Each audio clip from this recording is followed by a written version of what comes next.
In this kind of auditorium, it might be a little bit awkward, but I don't want you to, if your muscles are atrophying or something, don't just sit there. I will post the slides online. If you've had my classes before, you know that I'll send out a link. If you miss class, then you can go on the internet and look at the pictures, look at the slides, and see what's been going on. If you have any questions or discussions, along the way, sure, interrupt me and I'll be happy to answer them. If you want to get into a long philosophical debate about something, let's do that, toward the end or after class. All right, my name's Sonny Dawsey. Many of you don't know my real name. That's it, Cyrus Bassett Dawsey III. Contact me, sonnypapa@gmail.com. Facebook account. You can contact me any way you want to. Call me. Barbara and I go to bed early, so don't call me late at night. And Dropbox, and again, I may put some things in the Dropbox. A little bit about my background. And again, I realize many of you know this already. I actually grew up in Brazil, and I went down there when I was 7 years old, and that's me and my brother and mother. Many of you know Jim, who was on the faculty here at Auburn for many years. So here we are getting off the ship in Rio and being met by my grandfather. Here I am in the first grade of school in Brazil. I went through the Brazilian school system, and within 6 months I was speaking Portuguese pretty well, I think, and managed to do all right. Came back to the States, came to Auburn University, and joined the Department of Geography at that time, today Geosciences. And while here, we established programs in international affairs, had a Latin American Studies Institute. Here I am with friends and my brother, and some of you may remember Mason Marvel, who was director of international programs. And he and I went to, this is a picture in Piracicaba down in Brazil, who some of you may be familiar with. So I've maintained a background, a connection with Latin America over the years. After having grown up there and leaving Brazil and establishing my career here at Auburn. Mostly within the state of São Paulo, out in the interior, not in the city itself. Towns of Sorocaba, Rio Preto, a couple of other places. Parents were missionaries. All right, let's talk about Latin America. Latin America encompasses everything from Mexico all the way down through the southern tip of South America. Not in the news very much these days. For the last couple of decades, we've been obsessed with the Middle East, and we talk a lot about Asia, and of course today it's North Korea and a bunch of other places. And so Latin America has been somewhat forgotten in a sense, at least in terms of the news and the politics. Now, of course, we've been reading about the earthquake in Mexico, devastating event. You might consider Puerto Rico and some of the islands of the Caribbean, although that's part of the United States, to be part of Latin America. And some talk also about Venezuela. They're going through a lot of turmoil, a lot of difficulties. But otherwise, Latin America is somewhat neglected in the news, so we don't hear much about it. But it is, obviously I'm biased, but it's a very important area, a very important part of the world. It's our backyard. So what I want to do a little bit here to begin with today is to just show you some pictures and a little bit of video and give you a flavor, a little bit of idea of what the landscape is like, what things look like in that part of the world, and then we'll get into some of the more substantive part of the course. So I'm going to take you on a sightseeing tour in a sense. So get on the airplane, pack your bags, get your shots. And Latin America extends. I tried to pick a point here toward the north of Latin America. There's Tijuana. And I don't know if you've ever been to Tijuana. Barbara and I went there one time. We rode across the border, and then we got stopped on the way back because we had some apples we were going to eat. So we got in trouble. No marijuana, but we were smuggling apples. And then at the other end, Ushuaia, way down in the southern tip of South America, in Argentina, coal city. I ran across this video on the internet of a fellow who was traveling around South America with his drone, and so I thought it might be interesting to look at. So I added the music.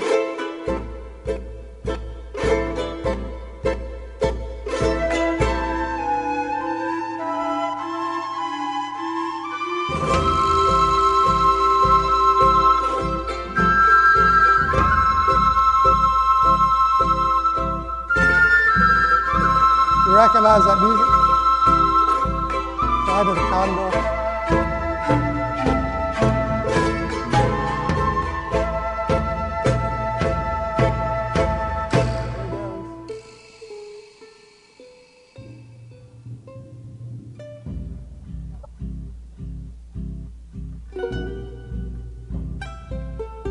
That's all in Bolivia, some of the dry areas. Many of these shots from South America, most of them, all of them, and Iguazu waterfalls. Of course, the high mountains of the Andes. The Andes are the second highest mountains in the world, mountain range.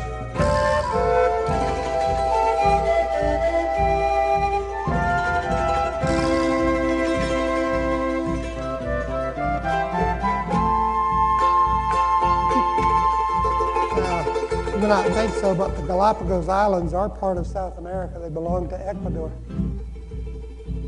Of course, Machu Picchu, former fortress.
Anyway, I thought it was some pretty scenery and good something to look at. Okay, just some more images from throughout the whole region. Of course, this is one of the more famous tourist sites, Machu Picchu, which was one of the fortifications of the Incas. It wasn't actually a city, but it was where the Sapa Inca, or the leader of the Incas, would often go with his family on retreat. High mountains, as I mentioned, the second highest mountain range in the world, second to the Himalayas. A lot of waterfalls, spectacular waterfalls. This is probably the most famous. These are the Iguazu Falls on the border between Argentina and Brazil. Rivers throughout the region, beautiful plants.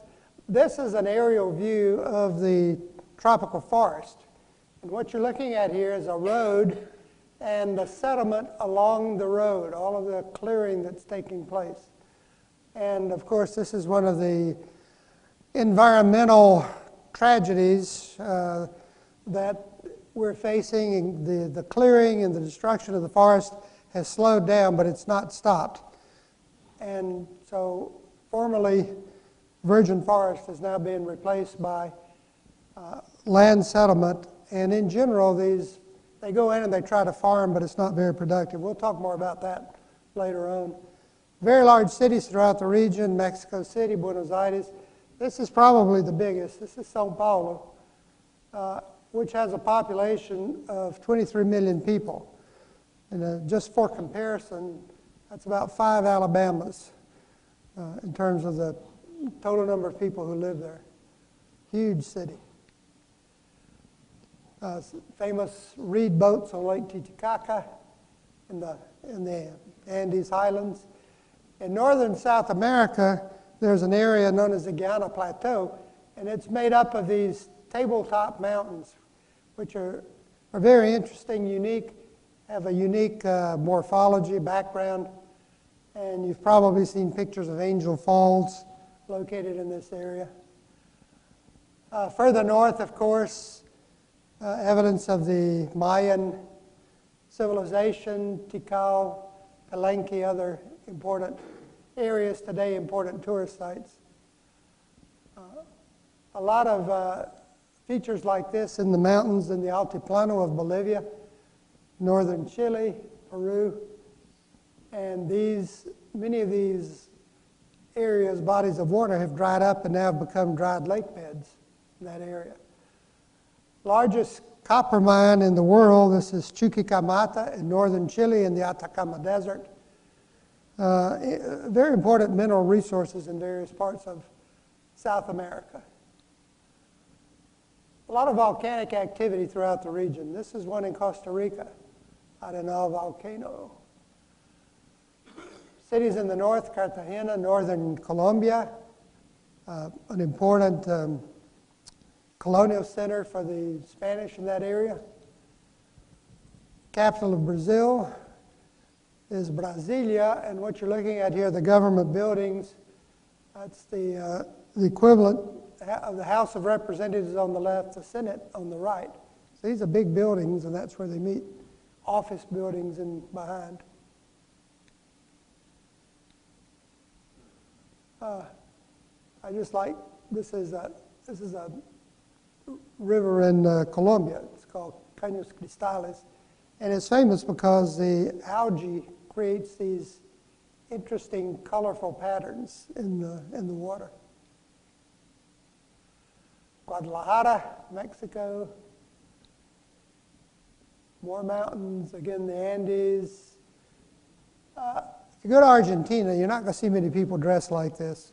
This is a traditional gaucho garb, and the gaucho is a cultural type, a type of that Argentina is famous for. More images, a lot of oil in certain locations. This is in Lake Titicaca, Venezuela. Large amounts of oil production there.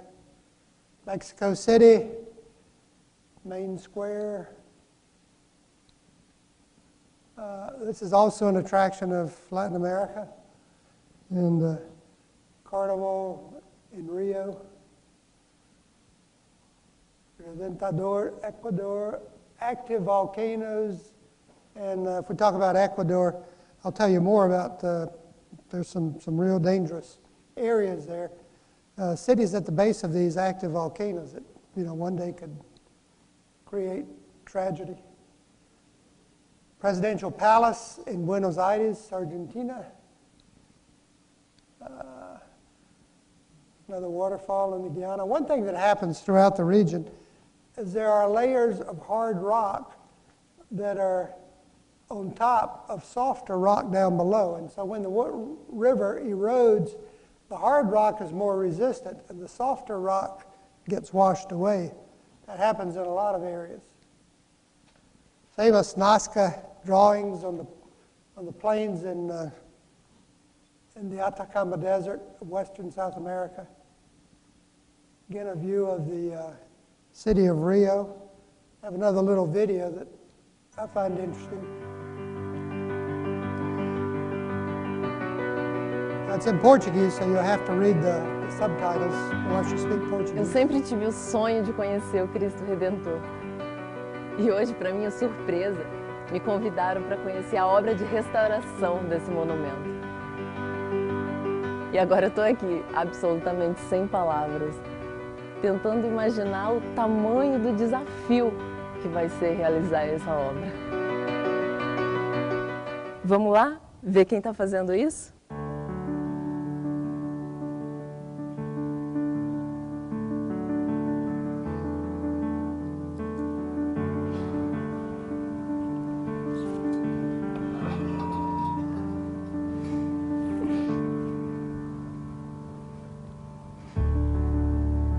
bit of a commercial for Pirelli. Bom dia, but Janaína. Seja nevertheless, I bem-vinda. thought it was Bom interesting. dia, Marcelo. Obrigada. Então, tá pronta para conhecer o nosso serviço aqui? Tô sim. Conta pra gente o que vocês estão fazendo aqui.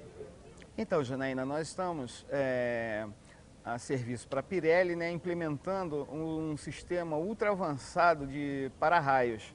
E estamos também restaurando o dedo médio da mão direita da estátua, que foi danificada por uma descarga de raios em meados de fevereiro. E aí, você está interessado em conhecer isso tudo de perto? Ai, meu Deus. É sério isso?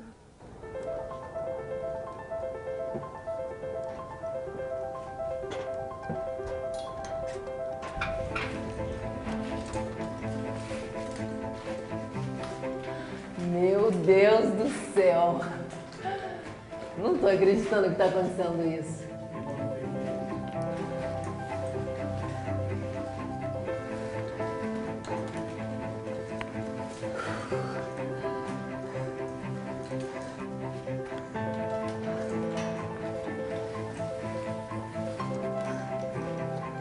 I've visited the statue often, never been up inside of it. Falta muito, Marcelo. Muito pouco. Ai, que bom. Marcelo, quantos metros tem o Cristo no I think total? they say here in just a minute. Janaína, são 38 metros na sua totalidade, sendo 8 metros de pedestal e 30 metros de estátua. E aquilo ali? O que que é? Ah, isso daqui What's that, about 100 feet? é um local especial do monumento. É o coração do Cristo. O coração do Cristo? Sim. Aqui dentro estão colocados os nomes de inúmeras pessoas que contribuíram com seus recursos para que fosse construído tal monumento. Que bacana. E agora chegou a vez da Pirelli também contribuir, né? É isso que nós estamos fazendo.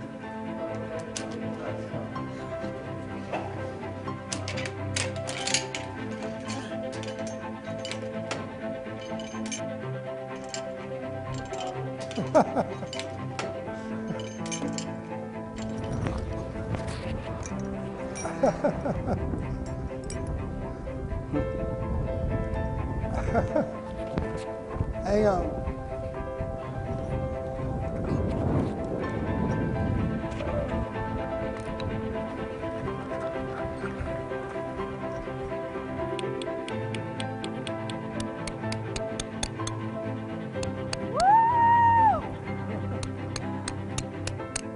Agora eu sei o que é ver a cidade maravilhosa do ponto de vista do Cristo, do olhar do Cristo.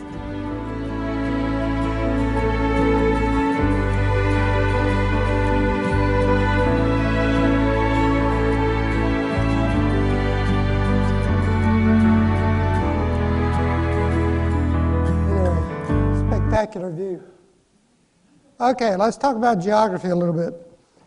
As you know, that's my field and something I'm quite interested in and I like to promote. When we talk about geography, and you've had other courses from me, you know that it's all about location. It's where things are located. And in fact, by definition, that's what geography is.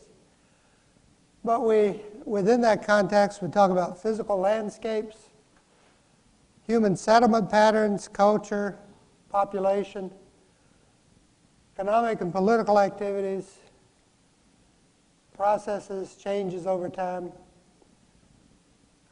We're going to look at regions and subregions. That's what we're doing here with this course. So one thing that maybe comes through to you is that we will get into just a little bit of everything as we go through a course like this. And of course, in recent years, mapping, GPS, all of the technology, computerization that's involved. Now, one way, there are a couple of ways to understand the world, you know, and I think this applies to most anything. One is to look at it in detail, up close, unique features, particulars of a particular object. Another way is to sort of take the big picture, you know, context, and how does one thing fit into another. And try to think of a way of illustrating, and let's try this. Think about automobiles. What are some general some general topics that pertain to automobiles, transportation. Well, we can talk about it as a means of transportation, history of automobiles, transportation, what you put together to make a car, traffic. These are all general topics that pertain to automobiles, generalities. Another way to look at automobiles is to look at each one individually. Look at the particular cars, you know, and examine the differences, see what they have in common, what are the differences. I like that one. So even though they're all automobiles, they all have some commonality. There are unique characteristics, unique features. Well, back to what we're talking about here, understanding geography or physical elements around the planet, all of these features. We can take a systematic approach where we study broad themes. And, you know, we'll do some of that in this course. And you who have had courses with me before know that we can do that in a broader context. So I've taught classes on general physical geography, weather and climate, mountains, culture, population. But another way to do it is to examine each region or think of each region as separate, unique, distinctive. And so a course like this, focused on Latin America, attempts to do something like that.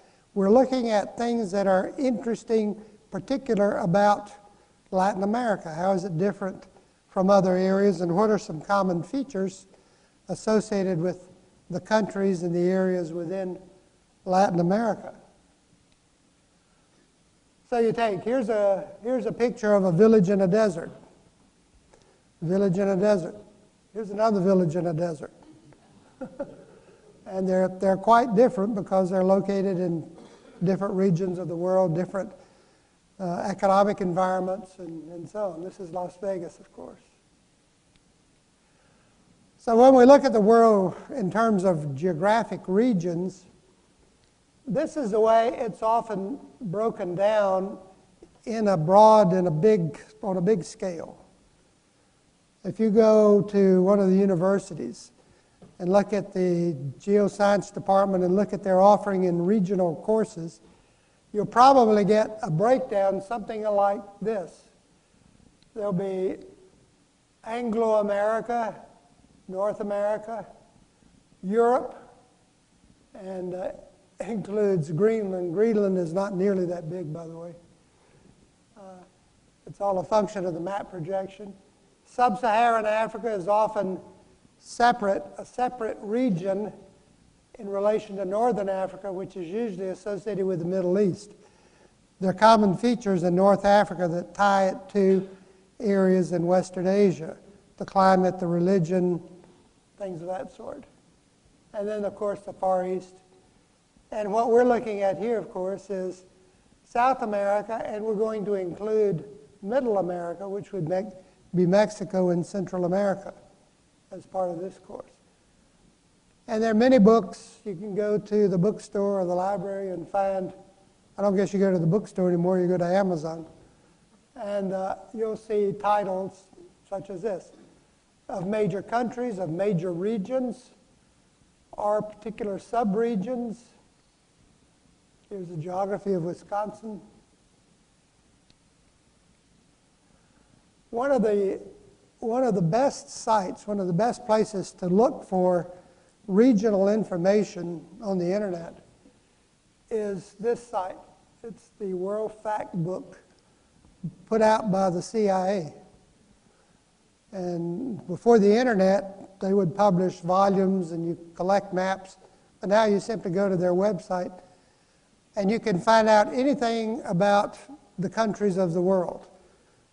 All the statistics, how big it is, what the population is, what the history is, all about the government, about the economy, what they export, what they import. Just anything you want to know about a country of the world, you can go to this site and look up the country of interest. And if you want to, there's a map. You can click on the map, and that will take you to the country. So it's a very good source of information about the various areas of the world. Now, I see some of you writing stuff down. I want to remind you that I will post these slides on the internet, and so you can, when you get home, look at the slide, and you can get the URL, the link that will take you to the place. I don't mind you taking notes. I mean, that's fine. In fact, it makes me feel important when you do. So this is what the home page, let's say for a country like Venezuela, looks like. Gives you the map, gives you the flag, and then you can just scroll through and you see all kinds of subheadings and places to go once you get to that site, get into it. With regard to Latin America, there are a lot of books that have been published about Latin America, and David Clausen was a colleague of mine in college, and so you can go and look at some of this. A lot of material, a lot about particular countries. Now, most of the geography textbooks about Argentina are going to be in Spanish, but nevertheless, they're available. So in this course, what we plan to do is look at overall patterns, physical geography and history, and then also we're going to look at features that are unique and different, differences among the various regions within Latin America. So that's the plan. And so let's begin. Here's the region we're talking about, stretching from all the way from the Tierra del Fuego in the south all the way up to the Rio Grande in the north, border between Mexico and the United States. Now, I've been using the term Latin America. Let me just say this. This is the area known as South America. And in general, when I've taught this course before, we've talked about South America, but this time I decided to include some things about the area to the north, which is Middle America. So this would be Middle America. And so all of Latin America includes all of this. And sometimes it's titled Latin America and the Caribbean, so you include areas of the Caribbean Sea as well. And it's a pretty good sized area, fairly extensive. These are images, satellite images from Google Earth. This is not all one image, but it's a combination of many images.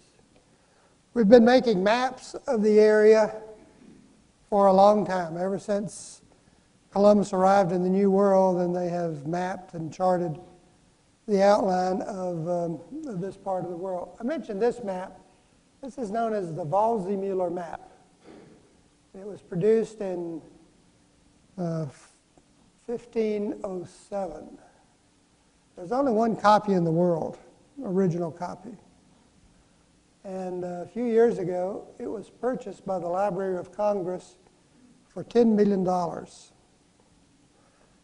So they paid a lot of money for this. Why did they want it so badly? Well, it's famous because it's the first place where the word America appears. This was in 1507. Remember, Columbus sailed in 1492, and then, some exploration. Martin Waldseemüller was a chart maker, a map maker in Europe, German, and he never left Europe, but he made a lot of maps. And he was a big fan of Amerigo Vespucci. And Amerigo Vespucci was one of the navigators, one of the explorers who had left Europe and come down and traveled along and extensively along the northern coast of South America. And so Waldseemüller, he was a big fan of Amerigo Vespucci. And so he honored him by putting his name on the map. So when you say you're Americans, then you can thank Mr. Waldseemüller for having done that many, many years ago. And so that's why it was of interest to the Library of Congress, the government of the United States, to purchase this map. And as time went by, oh yes, sure, Helen. What is the place that's blown up there? Can you point it on that wasn't? This right here? That's this area. I'm sorry. So this is America, and yeah, let's see, America, the word would be, it didn't show up, but it's in this area. I was just looking on the land last night. I couldn't find Yeah, I'm sorry, should have. What I did is I took this from a different source than that. Okay, I have to fix that. Okay, as time went by, okay, here we're about 150 years later. And notice that the cartographers, they had pretty well mapped out the Caribbean region, Middle America, South America. Looks a lot like it does today. By this time, they had a pretty good knowledge of what that part of the world looked like. The Spanish, the Portuguese, they had settled along the coast, and they were had not gone into the interior of South America, so there's still all kinds of issues with that. But by this time, they had done pretty well. In contrast, most of, especially the interior of North America, was poorly known, poorly understood. Didn't know much about this area. The one thing I like about these old maps is all the pretty artwork all the way around. These were really works of art. These were not available for public consumption. These were often specially produced for royalty, for rich families, the nobility, but were not really widely available to ordinary folks like us. As you go forward in time, this one, let's see, 1775, and so that's pretty much what South America looks like today. A little bit of distortion down here, but nevertheless, they've improved a lot. You can see all of the detail. It's quite intricate, quite technical. They would make they would do the etching or and then they would engrave it. And here's an even nicer one. You can see I like these old maps. Look how they show the mountains with these hatcher marks. Just little squiggly lines here and there. Well, as the Europeans came over, they became involved in the areas of dominant population, and we'll, not this week, but next week, we'll be talking more about that. And the main areas in here were the mountainous and the desert regions up in through central Mexico, and then the mountainous areas down along the southwestern region of Central America. And this was where, in this part of the world, the Spanish became involved. These were the most important areas. There are terms that are used for this, sometimes referred to as mainland and rimland. This refers to the culture. So the mainland would be areas where the Spanish were involved among the Europeans. And then the rimland would be areas that were occupied or settled by other European powers. So the British were down along the coast here in this area of Central America. And of course, you have British, French, in other parts of the Caribbean. And then, of course, in South America, you had the Portuguese.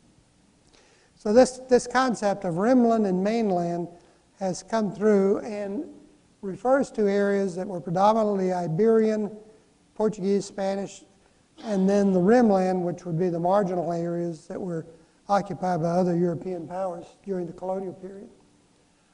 In South America, here are the current countries, patterns.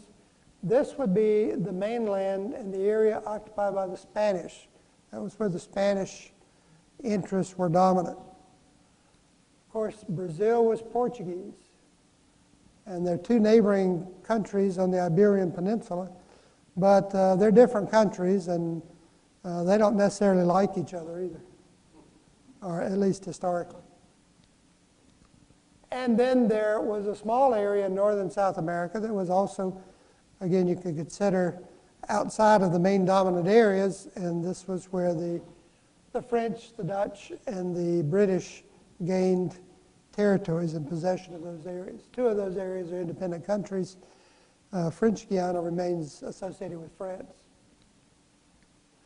Looking at the physical geography, briefly, in South America, the high mountains of the Andes are the dominant feature. And you can see they stretch all the way from Venezuela, Colombia, clear down to the southern tip of Chile and Argentina. You have high mountains over in the eastern part of South America. This is known as the Brazilian Plateau. Now, morphologically, these areas are very different from each other. The Andes are new mountains. In fact, they're in the process of being formed at the present time. The areas in Brazil and this other area, the Guiana Plateau, these are ancient areas. These are areas that were formed a long time ago. So these are not areas that are currently tectonically active. These are not going to experience earthquakes, volcanoes. You do find that in the Andes. And then you have some lowland areas, the Amazon basin, we'll talk about that. The Paraná Plata area in the southern part of South America. And a wide diversity of landscapes. Let's take a quick break, and then I'll come back and talk a little bit more about this, and then we'll get into some areas of the physical geography itself. So take a quick break. Come back soon, because I've got a lot to tell you.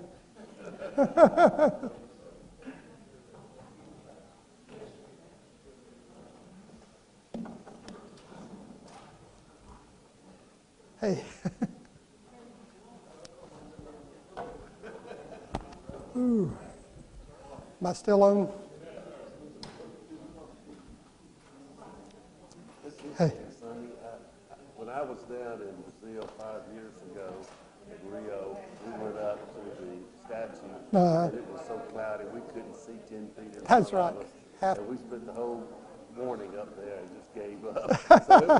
So it was breathtaking to see those Yeah. scenes. Well, half the time that's the case. You know, that statue, and a lot of people go up Sugarloaf. Did you go up Sugarloaf we Mountain? went up, we could see You could see those? And we went the same, I think it was the same day. It Uh-huh. may have been different days. Yeah. We could see from Sugarloaf. Yeah. We could not see. Yeah. Well, I've been up that statue many times. In fact, one time I was up there, and they were filming a movie. And so I was there with my son, and so we tried to get in the background, you know, so we'd show up in the movie. And then we kept, you know, asking what's the name of the movie. It was something like Prisoner in Rio or something. But I never saw it. Sonny, that one part in there that the sand dunes where the lady was walking up, that looks like it's No. well, but in Colorado they have the great sand dunes. They do, yeah. And all the sand, is it caused by the same wave? Same kind of thing. In fact, if there is one scene of sand, I was wondering if that was sand or snow. there was some with snow, but then there was no sand. Yeah, it was sand. And what happens is, you know, a combination of the wind and the dry weather, you get it breaks up the rock material. Larger than the great sand dunes national monument. Yeah. Honestly, I don't know, you know, if it is. Gypsum. That's just Yeah. gypsum. There are a couple of, Sand size gypsum. there are a couple of places out west. But I want to thank you. This is the neatest. You get better every year. This is my first one. You see a lot of pictures. Out on the Christ statue, and actually, this is a tourist going to go. I have no idea. Well, I like that. You get these on there. I just scour the internet. I'm impressed with your photos. Because these are things that people don't even go. Yeah. You should work for the Rio, before the Olympics, you should work for the Rio. Thank you, Bill. That video, the quality was so good. It was good, wasn't it? Did you just download that off the internet? Yeah. And then I added the music, and you know, You added the music. yeah. That had some other music, and I took it out and I added the one. Yeah, thanks. Yeah. Well, It didn't feel like I was getting on the airplane. that's the whole idea. I really appreciate this. Okay, thank you.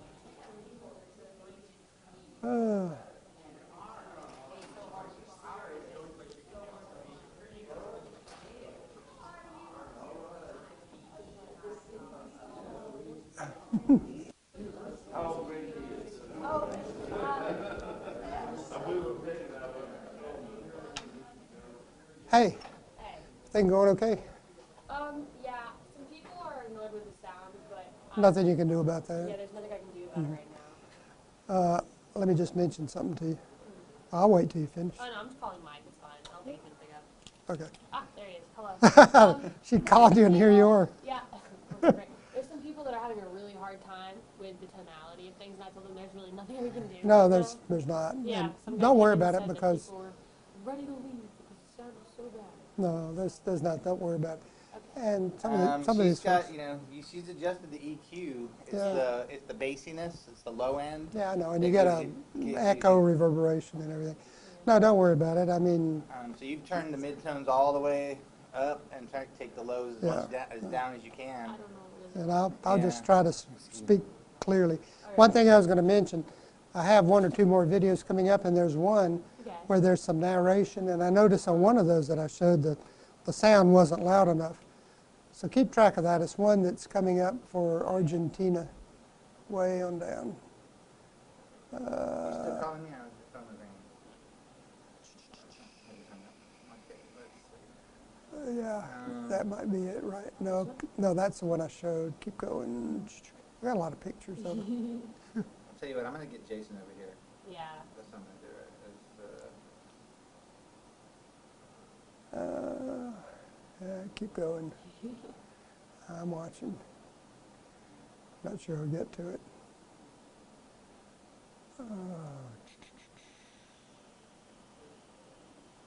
That one, This one here? right? And so there's some narration. She's talking about walking around Buenos Aires. So keep track of the, you know, if they can hear it. I'll keep an eye out for that. Okay. Thanks for your help, by the way. I'm gonna get the university guy over here. Okay, ready to go? You know, we made, you are left-handed, aren't you? Mm-hmm. I thought so, where you check mark. I know it. We're the only two in the You recognize it, don't you? Yeah. You're observant, David. Okay, come on, guys.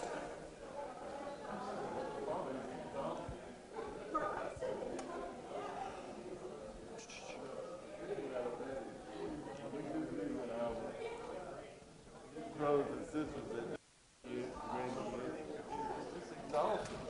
Hey, Lady I know from our church, she's one of our older members, stopped me at the break and said she was really having a hard time. And I spoke to Olivia and she said, yeah, we had done some rework on our sound and we're still working on it. And then she said, I said, well, has he got, she said, we might see if he wants to try the handheld mic. I don't know if you want to do that or not. you know, I don't think that will help because we came in earlier last week and, you know, tried the different things.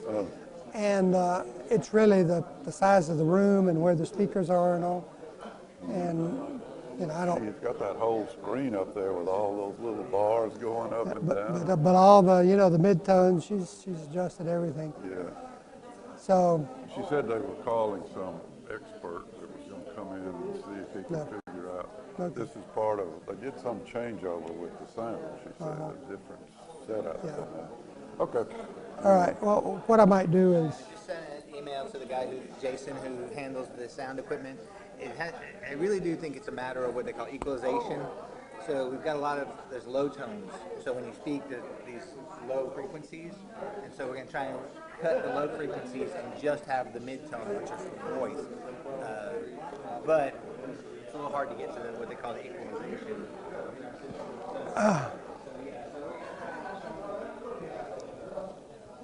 okay.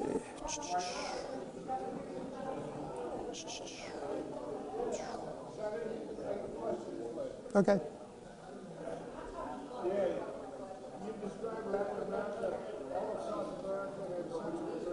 Except one little portion of South America. It looked like it was just one country or two countries up there in the northeast corner of the map.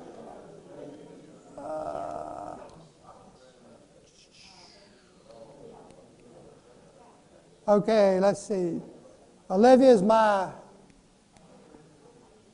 Olivia, not getting anything on the clicking here.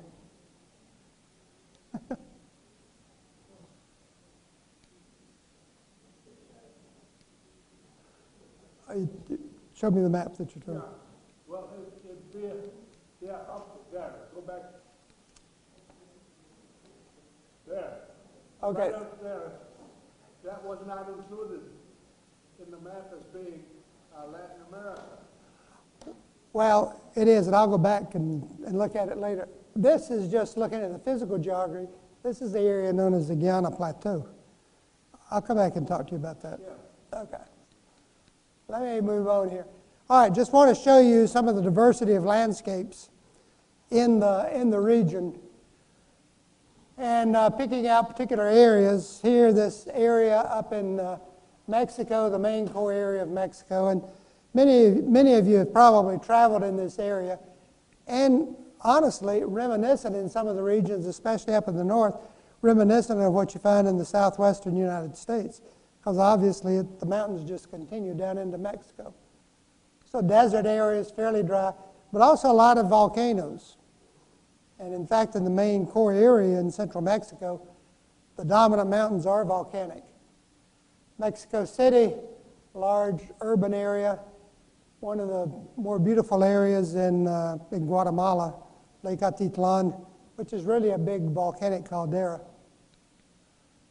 And Lake Nicaragua, two big lakes in Nicaragua, both of them volcanic features, and this is one of them. And then along the eastern side of Middle America, you have lowlands, you have different kinds of physiographies. Of course, this was where the Mayas were. And you can see this would be in the Yucatan, northern Guatemala area. This is very flat. And a lot of this is underlaid with limestone, which creates a different kind of terrain topography. Major tourist attractions, of course, that area. The Andes, as I mentioned, very high mountains. Only the Himalayas go higher. And this is the highest mountain in the Western Hemisphere, Mount Aconcagua. It's down near the border between Argentina and Chile. Again, other features, a lot of snow, but this would be only in the mountains. Again, also many volcanic peaks associated with the Andes. One of the more famous ones, this is known as El Misti, outside of the city of Arequipa in southern Peru. And it's an active volcano. And so one day, and hopefully no time soon, but one day, this area will be imperiled by an eruption. Again, the mountainous areas, believe it or not, one of the most important aspects or features of the Andes Mountains is the fact, not so much that the absolute elevations are very high, but the fact that they are a solid wall of rock from north to south. There are very few, no really good passes through the mountains. You know, when we travel out west, there's several areas you can go through the Rocky Mountains and hardly know that you're in the mountains, you know, the South Pass. And the same in Europe, for example, the Brenner Pass. There are passes, gaps through the mountains, but not the Andes. This is the only real connection between the big countries in the south, Argentina and Chile. Now this is the old road. We'll go up past Christ of the Andes. Here's the new road. But again, you know, similar, back and forth, trying to get up to the high elevation of the pass. And the pass, and you go through a tunnel to get to the other country. What does caracoles mean, you know? Snails. And so, you know, I'm guessing because you have to wait, take so long to get through there. I don't know. Probably not. An important feature of the Andes is what they call the Altiplano, the highland plateau. So you go up the mountains, then you get into this broad area. It's not absolutely flat, but it's somewhat flat, easy to move around, and it's called this high plateau, this high plain. And then you go down the other side, and so much of the early civilization, the Incas, for example, occupied this area. There's Lake Titicaca up in the north. This would be in Bolivia, northern Argentina. And here, Lake Titicaca, major area of settlement civilization, very high lake. And of course, people live around the lake, living off of the fish and the availability of agriculture within that area. A lot of this interior region is very dry, not much rainfall, and so desert would be the dominant climate in several of these areas. Some interesting features, you know, we have our great Salt Lake, Salt Flats out west, Bonneville Salt Flats. Well, this is similar feature, Salar de Uyuni in Bolivia. And so this is salt, accumulated salt, just white, flat area as far as you can see. Is that natural or? Yeah, it's natural. Mm-hmm. Oh, the features here, no, these are just, they've piled these up. Those are man-made. Yeah, these are man-made. Another interesting feature, this is the Inca Bridge, they call it, over the Vacas River near Mendoza. And there's some dispute about how was that formed. They think what happened was there was a glacier through here, and what happened was an accumulation of dirt and dust and rocks that became compacted on top of the glacier, and then eventually the glacier melted, washed away, and what was left then was this feature. But they're not exactly sure. It's not formed in ways similar to arches here in the United States, like at Arches National Park or anywhere else. Interesting animals, llama, guanaco. They're all members of the camel family. Historically, this was an important city. This is the town of Potosi, and this was a mountain of silver, they called it.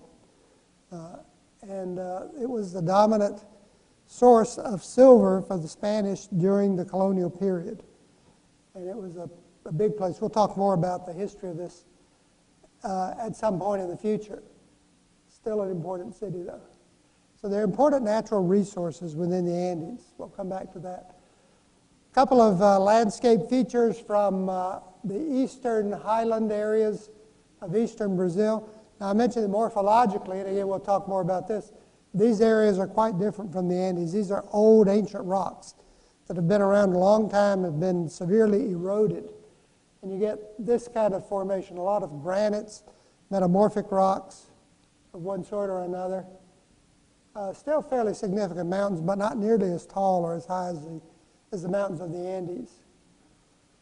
And this is actually the largest mountain in that part of the world. This is north of Rio de Janeiro, up to about 9,000 feet. A little bit higher than the Appalachians, but not that much. And overpopulated, a lot of dry areas, a lot of erosion, too many people in some areas. This would be in the northeast. Too many people for the capability of the land to support the population. And periodic episodes of drought. One feature of the northeastern part of Brazil is the periods of drought that occur at irregular intervals. And it would be better almost if it were just an absolute desert, because what happens is when you have a couple of years of good rainfall, everybody goes in, starts digging in the dirt and trying to farm, and then you get 8 or 10 years of drought, and so they have to pack up and leave. And so it creates this unpredictability or instability for the population. Also, a lot of important mineral deposits in these mountains. In these areas, not so much silver as in the Andes, but gold. So this is the city of Ouro Preto in Minas Gerais. It was a dominant center of gold production in Brazil during the 1700s. And intimately related with Brazilian history, here's a picture of Tiradentes. He's famous. If you know anything about Brazilian history, you know Tiradentes Day is a big national holiday. And Tiradentes, that's his nickname, Tira, take out, dentes, teeth. So he was a dentist. But really quite famous, lost his life because he was one of the earliest to rebel against the Portuguese. Again, additional features, additional landscapes from this part of the world. This is what the mountains look like, and they get progressively higher as you move down toward the coast. So they're highest 40 or 50 miles from the Atlantic Ocean. And so all these mountains here associated with Rio de Janeiro, these would be features of this southeastern highland area. It's called the Cerro do Mar. I was telling somebody, I forget what, Charlie, or maybe it was you, that this is at the base of the Christ figure that we saw. And I was there with my son, and we were up there, just looking around, and they were what we're looking at here is the set of a movie production. They're making a movie, so Mark and I, we scurried around and made sure we got, in some of the shots to try to see if we never saw ourselves in the theaters, but we tried. I'm not even sure the movie came out. Further down the coast, this is a major port in Brazil. It's called Santos, and it's just down the mountains from the city of São Paulo, about 50 miles from São Paulo. Another picture of São Paulo that I mentioned, major metropolitan area. And here are a couple of images of the highways linking the city, major roadways, railroads connecting Santos down over there and São Paulo off to the left. A lot of traffic, of course. What about wildlife?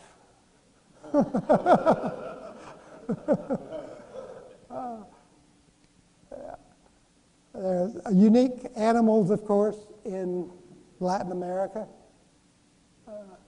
Capivara, Quetzal in Middle America, famous one way or another. This is something I discovered just a few years ago. This is an island. It's called Ilha Queimada Grande, off the coast of São Paulo, really just a few miles off the coast. And you are forbidden to go there. You are not allowed to go on that island. Now, it's not a government military facility or anything like that. It's infested with these things. This yellow fer de lance, absolutely deadly snakes. And so the island is literally crawling with these things. And so tourists or anybody else are not permitted to go on the island for their own protection. Only biologists, scientists, botanists are allowed to go, and only with special permission. So it's called the Island of the Snakes. So make sure you don't do that if you ever travel down there. All right, I was mentioning this area up here. This is the area of the Guiana Plateau. These unique kinds of mountains. And as we'll see later, probably not today, but down the road, we'll talk about the origin of the landscapes. These are features, these are really fragments of the old Gondwana supercontinent. These are areas that actually broke away from Africa and drifted across the South Atlantic. And so they are very, very ancient rocks. And they're unique in that you create these highland islands, almost. See the, very steep cliffs, very difficult to get up to the top. And this is one of the higher mountains, Mount Roraima. Another one, Pico da Neblina. Famous Angel Falls in this area. It's on this Ayuin Tupui. And you can see that it's a different environment up there at the top. And one thing that's happened is, on these tepuis they're called, is that unique sort of biological communities have been established because they are isolated from the rest of the flora and the fauna within the continent. And so you get strange creatures that are, again, not to be found anywhere else in the world. They have evolved separately, independently up in that area. I just put some of them here, certain carnivorous plants. They're carnivorous plants in other parts of the world, of course, but not those particular ones. It's said that the Lost World was based on, what they found in these areas. And more recently, maybe the inspiration for Avatar, the movie, based on some of those features, although I think more likely these are features in southern China, so I think that's where Avatar, the idea came from, these floating mountains. Okay, let's talk about the lowland areas. A lot of rivers, a lot of lowlands. There's a lot of rain in Central South America. It's one of the areas of heaviest rainfall in the world. And so all of that water has to go somewhere. And it goes down rivers, and much of it ends up in the Amazon River and flows out into the Atlantic Ocean here in this area. This is the Marajó Island, and so this is the mouth of the Amazon. And a lot of it looks like this, very dense tropical rainforest. a lot of density of the vegetation in the upper levels of the forest, but many people are often surprised that the floor of the forest is fairly clear, fairly open, easy to walk through. You don't have a lot of bushes and undergrowth. And the reason for that is that all of that shrubby stuff depends on sunlight, and the forest floor is fairly dark. You don't get much penetration. And so a lot of the plant life and a lot of the animal life is in the upper canopies of the trees in these areas, which is somewhat surprising to a lot of people. A lot of them have these buttresses down below where the roots stretch out. Makes it quite difficult if you're trying to cut trees, you know, because you got a lot of sawing, and so a lot of times what they'll do is they'll create some kind of scaffolding and go all the way up there, which, you know, environmentally is probably not a good idea to do that kind of thing. But different kinds of trees. There's a picture of a mahogany, which is native of this area. Mahogany trees will grow and survive for, I guess, over 100 years. It takes a while for them to develop and mature, and so they're not planted or harvested commercially very much because it takes so long for them to grow and develop. So basically, trees like that, you end up mining the forest. In other words, you take the resource that is there already, but there's not a lot of, you know, not like pine trees where you can grow and within a few years you've got the new stand. Here's a rubber tree, and you tell from the markings that it's been tapped repeatedly over the years. Talk more about rubber later. What's that? Brazil nuts. I've known a lot of those. They grow in this pod, and pods up at the upper branches of a big old tree. So Are those cultivated or are they all collected? Yeah, you know, Charlie, I don't know. I'm guessing they are cultivated, but you know, is that right? Okay, they are cultivated. One thing you ought to be careful, during the time when these things are ripening and falling to the ground, you want to watch out where you're walking through the forest, because that would conk you on the head, give you a big headache. Not that big around. Yeah, a little smaller than a coconut, but not much. And they're very hard.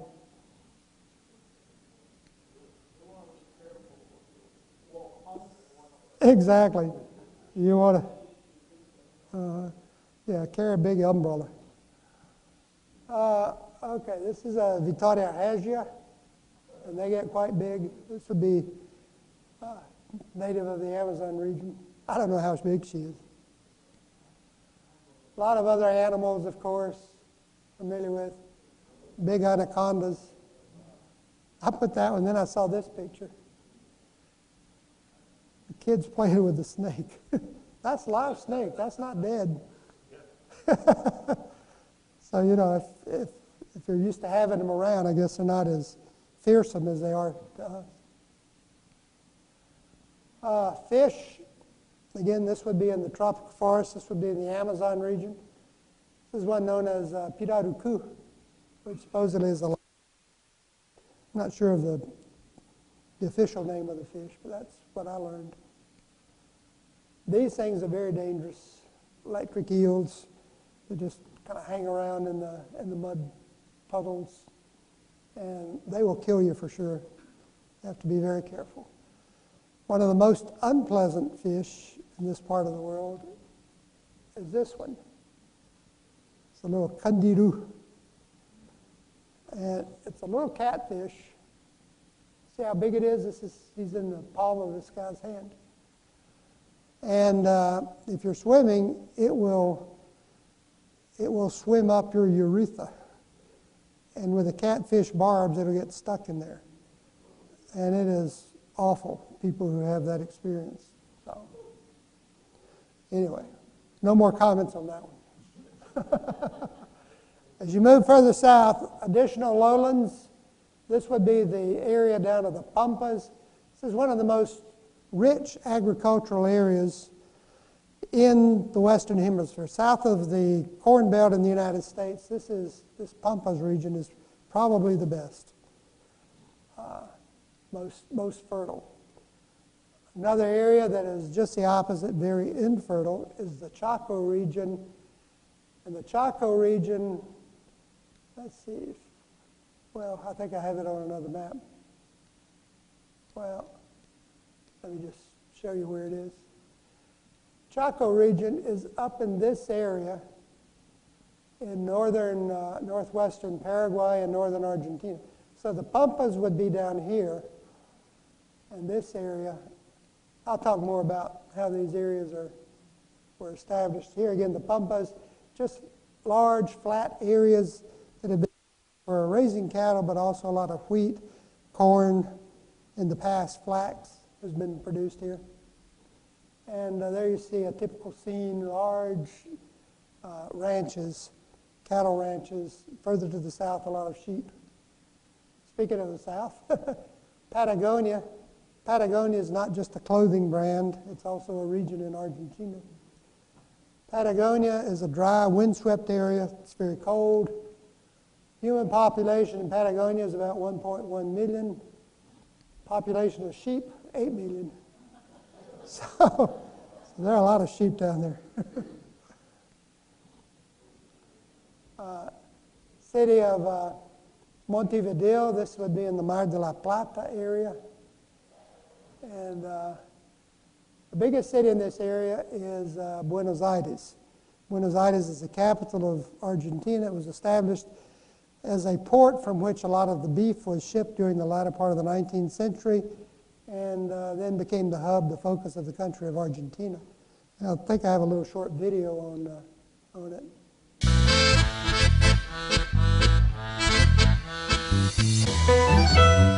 Buenos Aires is nicknamed La Reina del Plata, the Queen of the Plata River, in a far corner of South America. About a quarter of Argentina's 42 million residents live in the sprawling metropolis.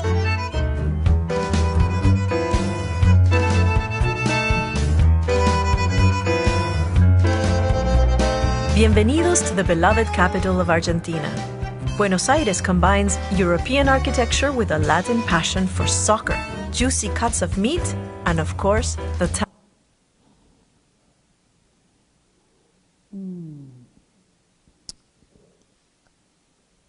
tango. Buenos Aires was established as a gold and silver port in the 16th century and was named after the fair winds that blow in from the ocean. Thanks to its fine weather, wide avenues, classic hotels and restaurants, this South American city really is a breath of fresh air. Buenos Aires was shaped by European immigrants, and you can see why it is nicknamed the Paris of South America. The Spanish colonizers brought their trading skills to Argentina, making it one of the richest countries in the world. Since then, the fortunes have faded, but its splendor remains. Buenos Aires is now one of the world's cheapest capitals. The melancholy that comes with the city's fading riches resonates in the sweeping lament of the tango music. Sit down for an alfresco lunch in the harbor of La Boca, where this famous dance originates. The many eccentricities of this former immigrant ghetto are preserved at El Caminito, the country's most famous walkway.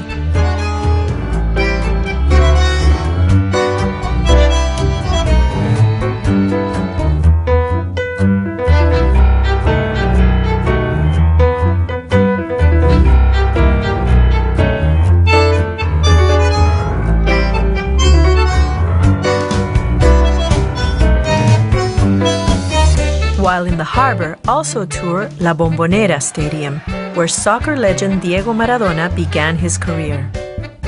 The city's other neighborhoods are so diverse that the Argentinians will likely all point you somewhere else if you ask them what to see next. Some will send you straight to San Telmo to score souvenirs in the patio shops of rustic colonial buildings. Browse the historic neighborhood's artisan markets for collectibles and antiques, and listen to live music. Others will recommend the redeveloped Puerto Madero. Modern parks and contemporary architecture complement the preserved remnants of the port's glory days. Everyone agrees that you can't miss the Plaza de Mayo.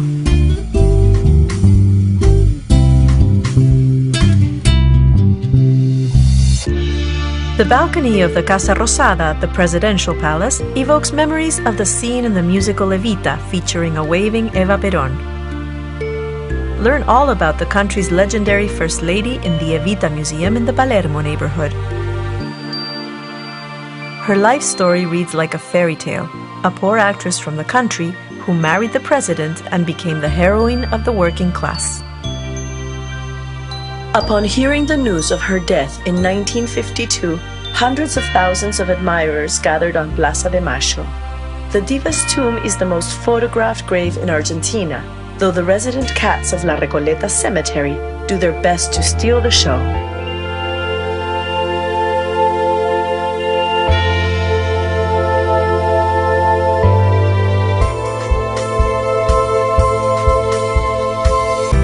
Take a small detour to Malba in Palermo. This stylish Latin American art museum provides a glimpse of the past and a warped view of 20th century designs.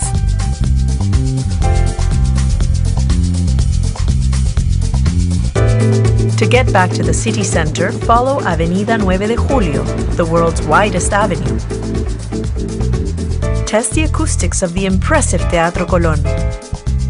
Afterwards, line up for a tango show or drinks in nearby Café Tortoni, which has been a local icon for more than 150 years. This grand café is close to El Cabildo, the Spanish colonial Old Town Hall. Its central bell tower looks out over the Metropolitan Cathedral, also on Plaza de Mayo. Visit the tomb of General José de San Martín. The Liberator's statue decorates Plaza San Martín in the Retiro neighborhood to the north. While here, pause at the somber Falklands War Memorial before touring the awe-inspiring National Congress building.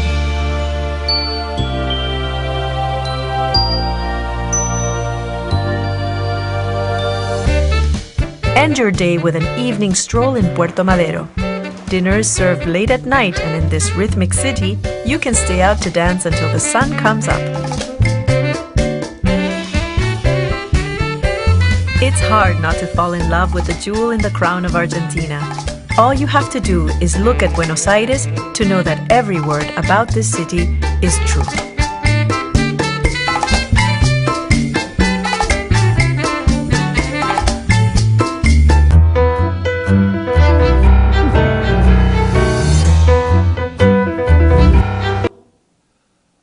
Well, obviously a tourist promotion, but I thought it was interesting. Buenos Aires is an interesting city, and many of you have probably been there. There are a couple of things to get used to. One, for example, is if you want to go out to dinner at night, you're probably not going to get into a restaurant until about 11 o'clock in the evening, which is when they start eating dinner. Big meals, a lot of meat, and so after dinner you're probably not going to sleep very well either after all of that. Buenos Aires is it's really a European city. That's the flavor, the atmosphere that you get when you're there.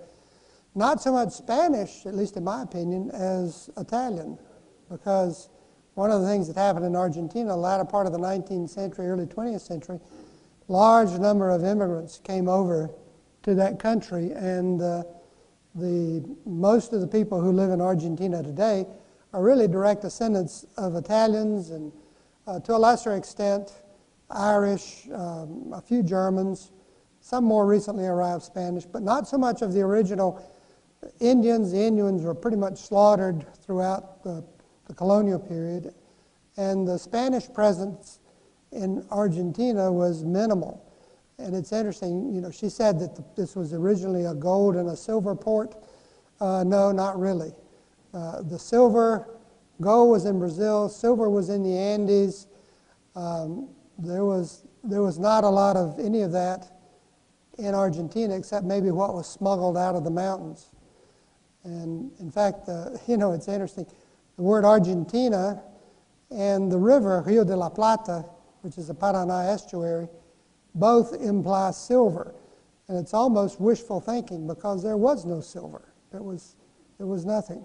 But the Italians came over. She showed the La Bombonera Stadium. That's where Boca Juniors plays its soccer. And, a dominant feature of that Boca area of Argentina, which is a traditional Italian focus within the country. But there's that whole background. And Evita Perón, we'll talk more about Argentina down the road, but Perón came to power in the 1940s, early 50s, and his power base was the industrial workers of that region, of the city of Buenos Aires. Previous to that, the power had been focused in the hands of the big landlords or landowners out in the rest of the Pampas.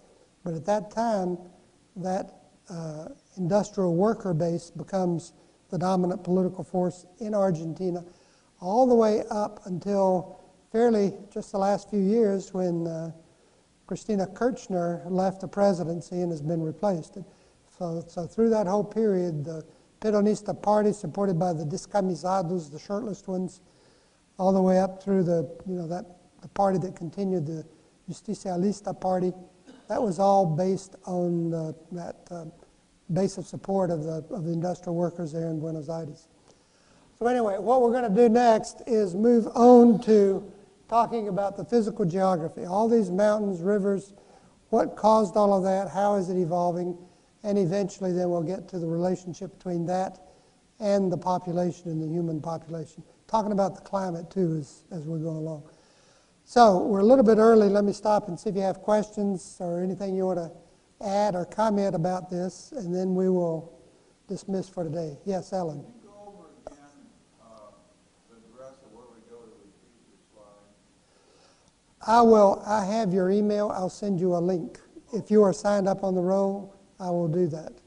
And if you signed up today, you have the option of writing your name on the back.